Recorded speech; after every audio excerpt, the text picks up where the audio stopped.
दंगल की हॉट सीटों में शुमार आजमगढ़ की, जहां नामांकन का दौर जारी है, समीकरण सेट किए जा रहे हैं, प्रचार भी उफान पर है और इसी बीच आज बीजेपी के कैंडिडेट दिनेश लाल यादव निरहुआ ने नामांकन किया।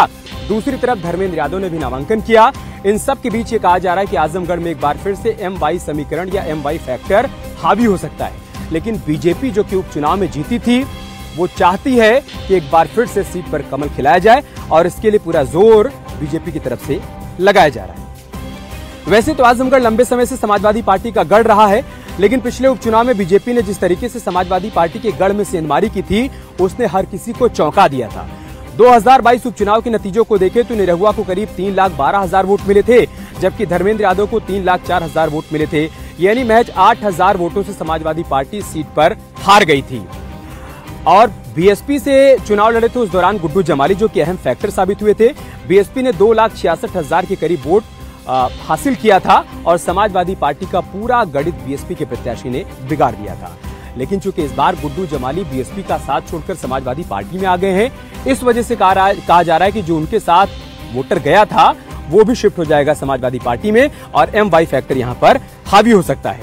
आजमगढ़ चूंकि लंबे समय से समाजवादी पार्टी का गढ़ है और गुड्डू जमाली के आ जाने के बाद ये कहा जा रहा है कि एक बार फिर से समाजवादी पार्टी अपने गढ़ को बचाए रख सकती है। मतलब उपचुनाव में जो हुआ वो कहानी इस बार पलट सकती है।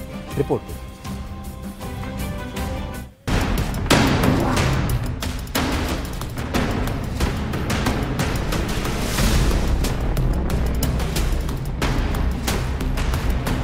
पूर्वांचल के पॉलिटिक्स का पावर सेंटर बन चुके आजमगढ़ में आज दो सियासी धुरंधरों ने अपना नामांकन कर सियासी द्वंद को और तेज कर दिया। एक तरफ है धर्मेंद्र यादव, जो MLC बलराम यादव, गुड्डू जमाली और पूर्व मंत्री दुर्गा यादव के साथ अपना नामांकन करने पहुंचे, तो दूसरी तरफ भोजपुरी स्टार, मौजूदा सांसद और बीजेपी कैंडिडेट दिनेश लाल यादव ने चुनावी दंगल में नामांकन कर अपना नाम दर्ज करा। समाजवादी पार्टी के प्रत्याशी धर्मेंद्र यादव ने अपना नामांकन दाखिल किया। वहीं भारतीय जनता पार्टी के प्रदेश अध्यक्ष भूपेंद्र चौधरी के मौजूदगी में भाजपा प्रत्याशी दिनेश लाल यादव निरहुआ ने अपना नामांकन दाखिल कर दिया है। इस दौरान भूपेंद्र चौधरी ने भगवान राम के नाम पर जीत का भरोसा जताया है। वहीं समाजवादी पार्टी के प्रत्याशी धर्मेंद्र यादव भाजपा पर पूरी तरीके से हमलावर दिखे और MY फैक्टर के जरिए आजमगढ़ में फतह की बात कर रहे हैं। आजमगढ़ लोकसभा सीट कभी सपा का गढ़ हुआ करती थी।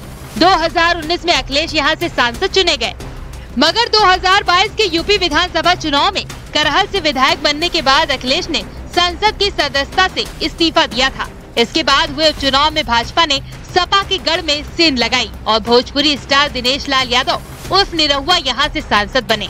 निरहुआ ने अखिलेश के चचेरे भाई धर्मेंद्र यादव को चुनाव में हराया, लेकिन इस हार का बदला लेने के लिए धर्मेंद्र यादव एक बार फिर मैदान में है, तो दूसरी तरफ निरहुआ जीत दोहराने को बेताब।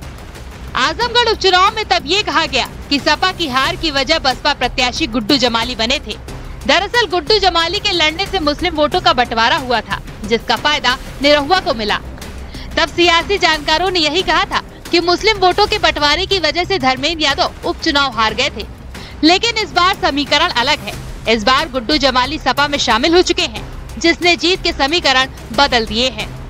समाज विपक्षी दलों की जो गतिविधि हैं आप पहले चरण से उत्तर प्रदेश में देखेंगे, मुझे देश की जानकारी नहीं है, लेकिन उत्तर प्रदेश में देखेंगे तो कोई गतिविधि कांग्रेस पार्टी की, समाजवादी पार्टी की, बहुजन समाज पार्टी की उत्तर प्रदेश में नहीं दिखती। तो आजमगढ़ सीट पर दल से ज्यादा बिरादरी मायने रखती है। कैसे, वो भी आपको समझाते हैं।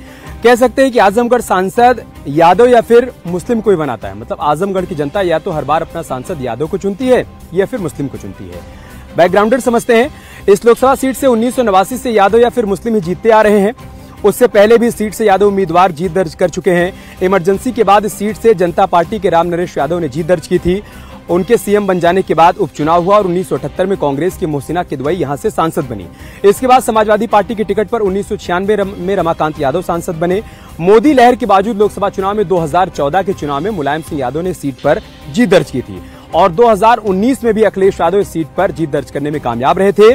लेकिन इसके बाद 2022 में उपचुनाव हुआ, जब आजमगढ़ ने सीट से इस्तीफा दे दिया था, तब बीजेपी ने सीट समाजवादी पार्टी से छीन ली थी। एक बार फिर से दिनेश लाल यादव निरहुआ चुनावी मैदान में है और उनके सामने है धर्मेंद्र यादव। दिनेश लाल यादव निरहुआ 2022 के उपचुनाव में धर्मेंद्र यादव को ही पटकनी दे चुके हैं। 24 की 64 में यहाँ रुक रहे छोटे से ब्रेक के लिए, जल्द लौटेंगे और खबर।